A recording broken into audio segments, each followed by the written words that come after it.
Welcome back everyone to theCUBE here in LA for Forward Global Summit 2025. I'm John Furrier, your host of theCUBE. We're here with Elliott Donnelley, who's the chairman of the board of Forward Global, friend of theCUBE, really changing the game, really leveling the playing field for democratizing kind of how money works, how money, the role of money to make change. Elliott's a great thinker, also an investor. Elliott, great to see you. Thanks for coming on theCUBE. John, thanks. So great to be here. So Forward Global is doing some very innovative things. We'll put a pin in that for a second. The conference is going on right now. Susan McCormick is up there. There's a change in the air in philanthropy. Confidence levels are on one hand shaky with the political situation, democracy, news, media, enthusiastic on the other. You're seeing community being a big part of the theme here. You're seeing people cross-pollinating. It's almost like, as people get together, there's shared values, and it's like people are rubbing and meeting each other. And the systems discussion, things are going on. So the game is kind of still the same, but there's new kind of systems and new ways to engage, new ways to make things happen, new ways to move the needle in the world in philanthropy. What's your thoughts on that? Because I think this is a key takeaway so far here at the event. Yes, so much to say, and I also want to just thank you and theCUBE. You guys are pioneers and leaders, not only in the tech space, but I think now emergence into the impact space. And I think I just want to mention that you are now a fiscally sponsored project of Forward Global.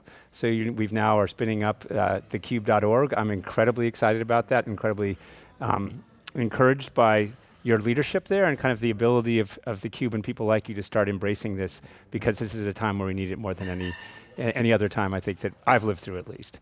Thank you. So yeah, so maybe I'll take a step back to just give you a little context about my journey, if that's helpful.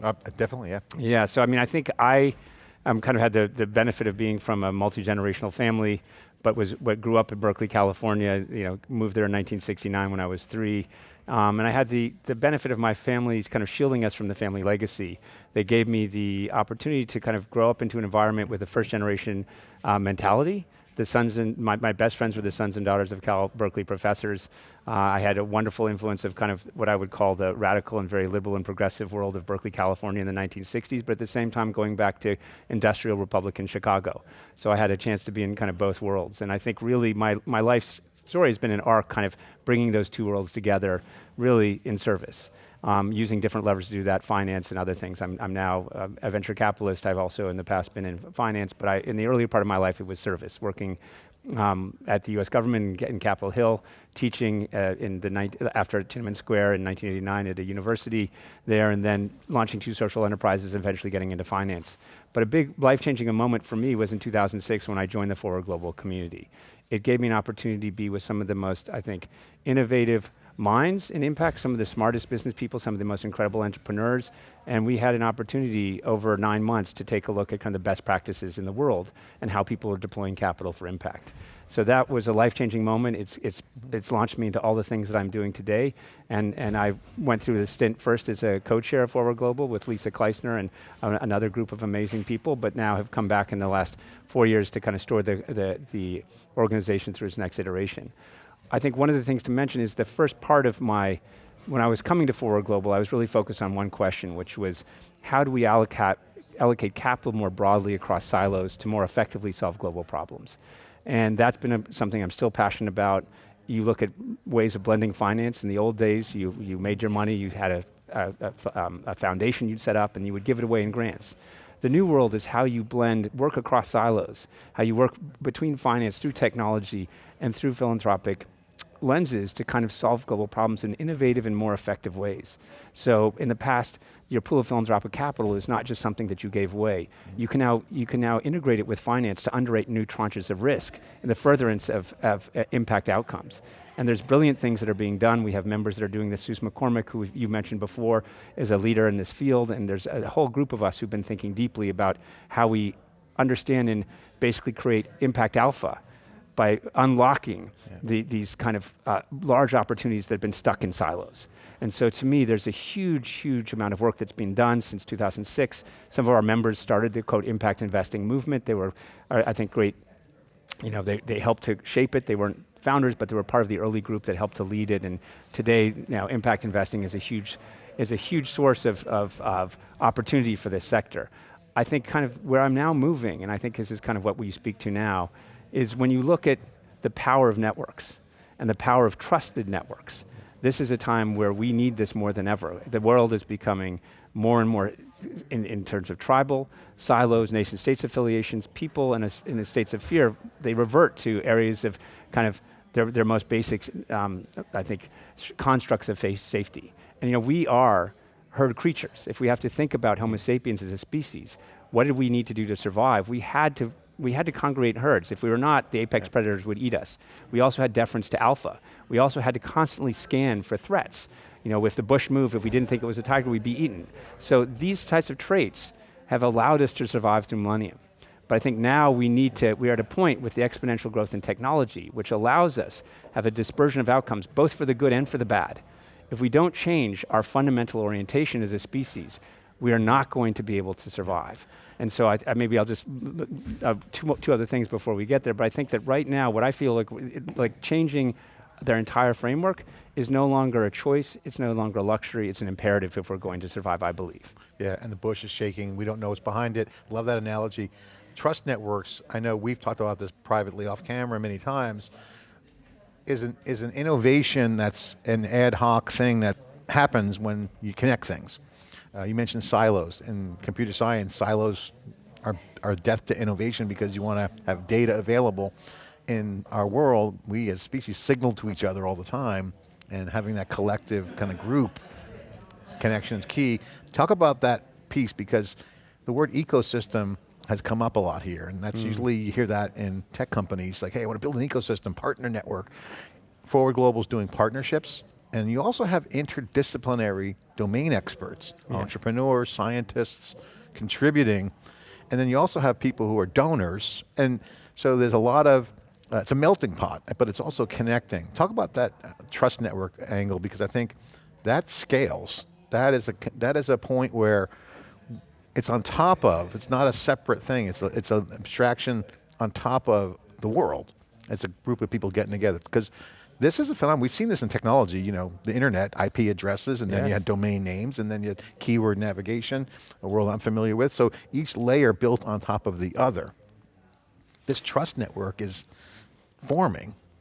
It is. And there's results that could come from it. Massive results, and I'm so excited about it. I think, look, we as a species, again, are predisposed to kind of networks. That's kind of how we've, again, survived. If we're in herds or tribal affiliations or nation state affiliations, we need to kind of rely on one another in very basic ways. And I think today there's a lot of networks that are out there that are in favor of what I would call systems that have been helpful for us. Capitalism has been helpful in many ways, but it also has areas where it's not been helpful. But in a way, the root of capitalism, oftentimes I would say, you could posit is really about the maximization of shareholder value, at least in a lot of the ways that the systems operate and the way that think about. And that is really a system at the end is around personal benefit or it's like small group interest. So that if I'm a family, I invest in the stock market or a hedge fund, I can become a billionaire. That's really about the proximity of maximizing wealth for individuals, and that's the root of that, I think I would posit, is a lot to do with fear and safety. We as humans want to be safe, we want to be free from fear, and the way that we do that is we aggregate resources and we continue to grow them. This unlocks a lot of other benefits, but at its root, those networks I would posit are based a lot on fear and kind of self-interest. What's interesting about philanthropy, if you look at the root of philanthropy, the Greek root of it, it's the love of humankind. So these are networks that are not based on personal or self-interest, but collective interests. And that, to me, unlocks a huge amount of potential for where we are today. And so I think once you bring people into the room who are no longer thinking about, I need to win, I need to be safe, I need to get more because I'm not enough, you then change the dialogue of the conversation in very profound and subtle ways, not so subtle ways. And the collective idea too is, you see with AI right now, collective intelligence is a collection of data. So data is a big part of it. In the old world, well, the world of tech that we love and cover, there's two concepts, bolt on and then re-architect. And so we're kind of in an area now where we have bolt-on philanthropy and bolt-on systems. And the other trend that's happening, and I want to get your reaction to, is this idea of systems thinking. It's, we always go through these waves, design thinking, there's always a wave of some kind of construct or metaphor. But systems thinking is state of the art right now in some of the large technical systems, and then you apply that to people. What Forward Global's doing is a system of connections, trust networks, people together. When you have that kind of disruption to the existing system, people might get afraid, but you know disruptive enablement is a positive thing. So if you're disrupting something, it has to have an enablement piece, otherwise it's just destructive. So what's your thoughts on that? Because you got systems thinking, you got this idea of how do we look at the future and how do we set it up? And so there's all kinds, I know you're thinking about this, why I asked the question, because there's a system going on here at Forward Global. I mean, the talks are all structured in a way that's not your classic, let's donate to this cause. It's different. Talk Very about much so. how you view that, because I think this is something that we're seeing now in the innovators world today, whether it's using NVIDIA clusters to build a supercomputing or build an application on the cloud, or the innovators who are moving the needle are building new systems. They are, and I think partially when you look at, again, what we're doing is we're working across silo, we're working networks. Even the board, we're beginning to think about no longer as a board with a top-down governance structure with fiduciary roles. That has to exist. But how do each members of this community, including board at the governance level, become nodes in a wider network? And how do we leverage networks of networks? In the tradition way, if you're in a fear-based modality, I have to raise money. I can't bring in other networks. If I bring in another network, it's a competitor. Like if I bring in if I bring in somebody from the Giving Pledge, we lose the Giving Pledge, or we bring it from another network that they're receiving contributions from, then we all have a mindset of scarcity.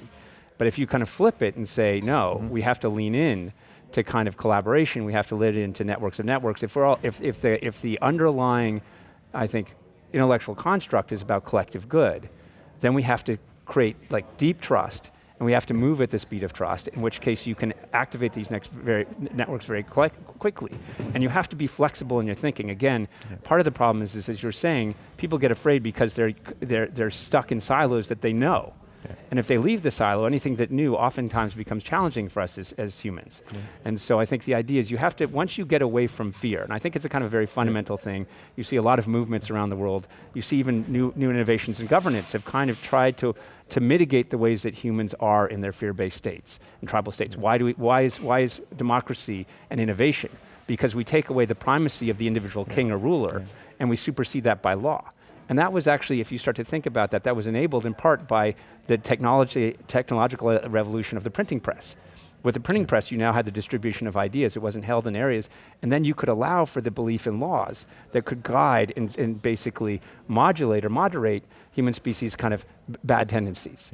And so kind of what I think now is the power of trust networks, the power of building networks that are built not on fear, that are out of fear, based on trust, compassion, kind of confidence, as you were saying before, things unlock. And so I think really when you look at these structures, when we start to take these human networks that we have now, and when you start to have the technology that's being built, one of the things I also do is run a venture capital fund, KDX, which is looking at the future of investing. And it's the only investment technology fund that's out there. And why is that important? Is because we through Ashby Monk, who's a co-founder of it, one of the top thought leaders and practitioners in the field of institutional finance, he understands that there's $140 trillion. The base of capitalism is held in these systems. And so when you start to layer on technology that starts to unlock this, but it's not necessarily just at the service of maximization of shareholder value, although that's where our fund is and that's my fiduciary responsibility, but you layer on the capacity through blended finance for other types of things to unlock these types of innovations, not in the service of, again, shareholder value, but in the service of all, things shift. So I think we're at this really interesting opportunity where Forward Global is playing both in terms of how humans are orienting themselves on a collective basis, but they're now beginning to implement with new entrepreneurs from Tech Valley. Is no longer just a philanthropist.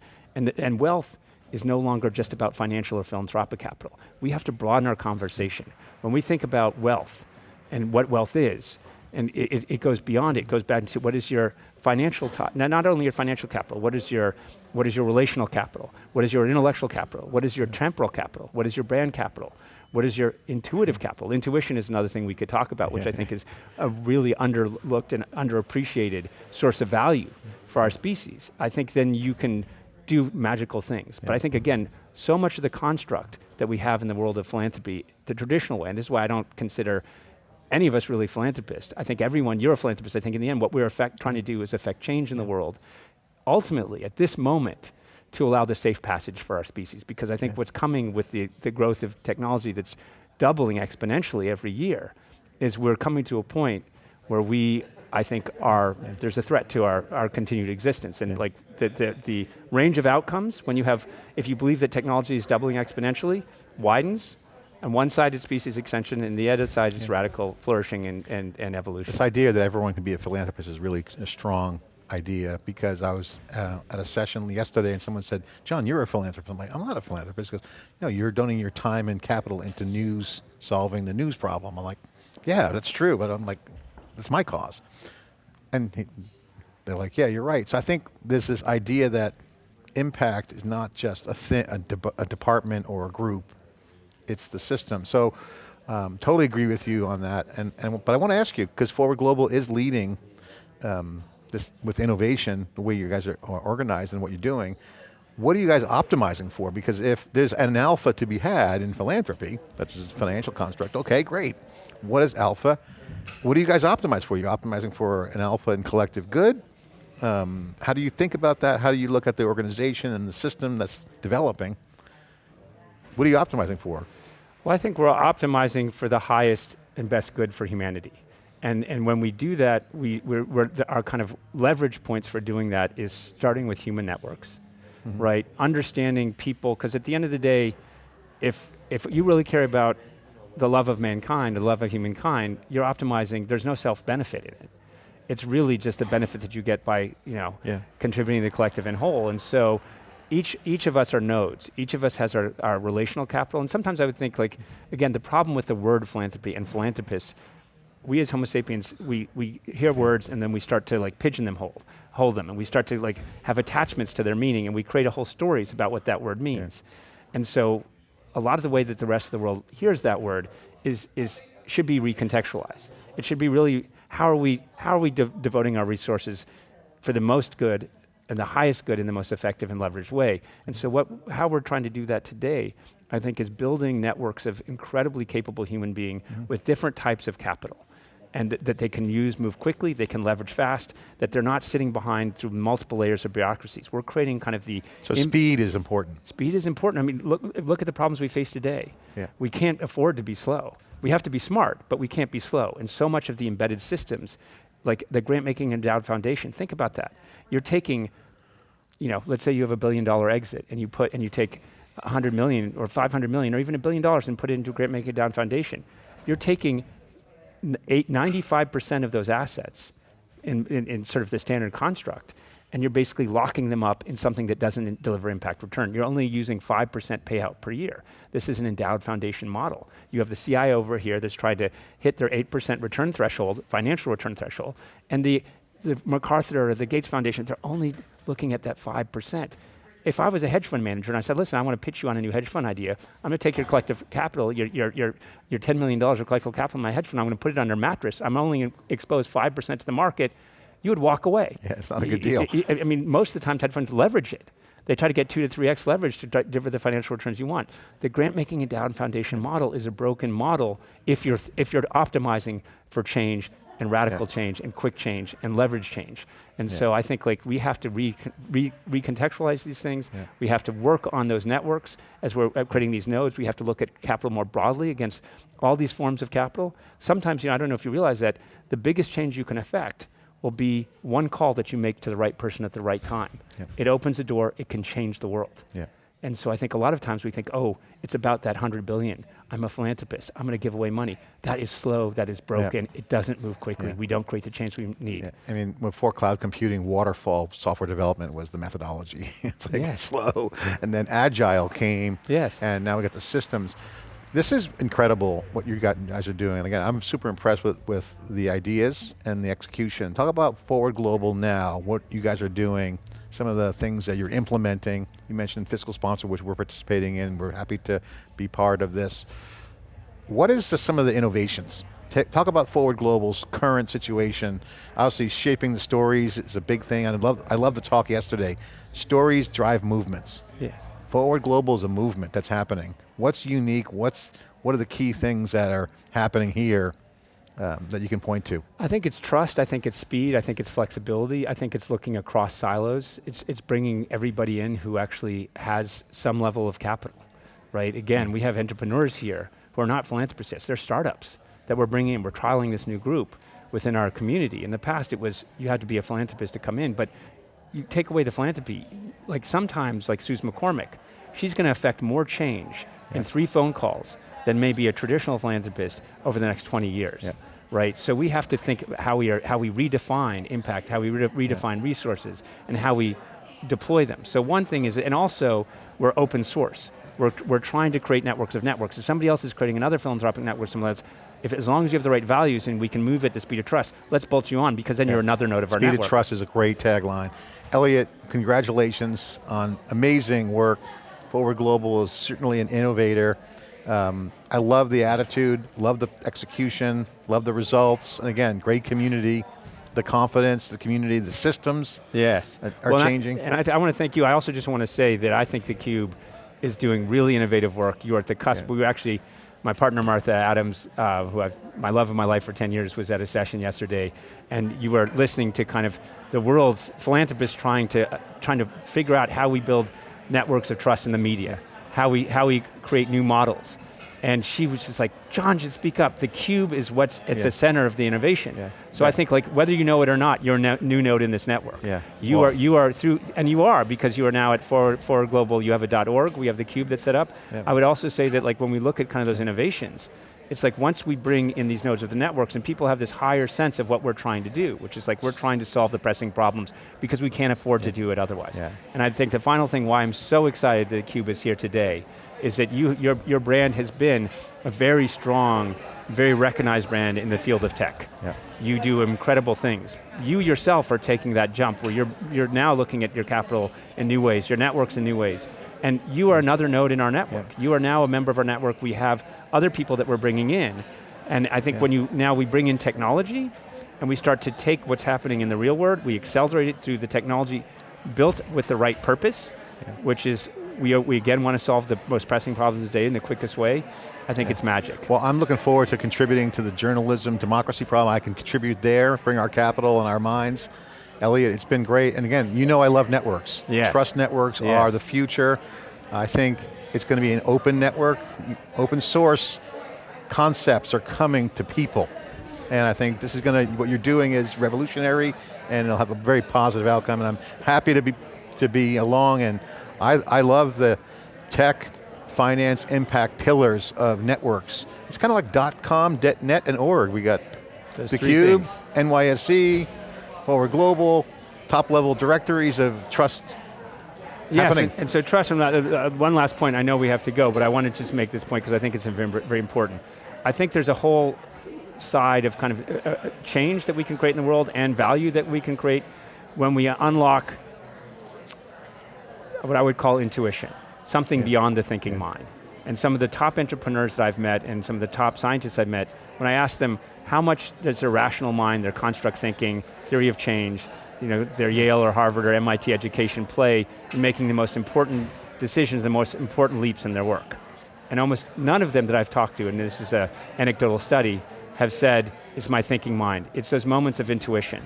So I think there's this entire resource, which I'm also excited to explore, which is kind of what I would call the intuitive mind, or beyond the thinking logical construct mind. And I think it's always been there. I don't think it's been talked enough about in terms of where we're headed. And I think that's a resource which I think we're mining with all of our members. I'm mining it individually. I sense you are already mining because you are somebody who is a big thinker, an intuitive thinker. You can make those leaps. So I want to also give a plug for what I would call as intuitive capital. And the content you guys are doing is inspiring people. That's also igniting change. Of course, we're getting all the data here, sharing it with you, and we hope this inspires you. Elliott Donnelley, thank you so much for coming on theCUBE. Great to see you. Leader in making change, and again, the collective whole is the alpha, making positive results happen through networks, through people, through content, through data, sharing news, information, access, getting the right thing at the right time has always been a great innovation, and you're doing it here. Thanks for allowing us to be part of your community. Well, thank you. You're doing it in a much wider scale too. So I would say, as you thank me, my father always used to say, you point one finger at someone, else you're pointing three at yourself. No, so I would say, you're good. No, you're good. Elliott Donnelley here in theCUBE, the chairman of the board of Forward Global, as well as a distinguished entrepreneur, and also a philanthropist, change agent, and again, the world is changing, and this generation is going to have to burden and carry the burden for disruptive enablement. Of course, we're going to bring all the content we can on theCUBE. I'm John Furrier, your host of theCUBE. Thanks for watching.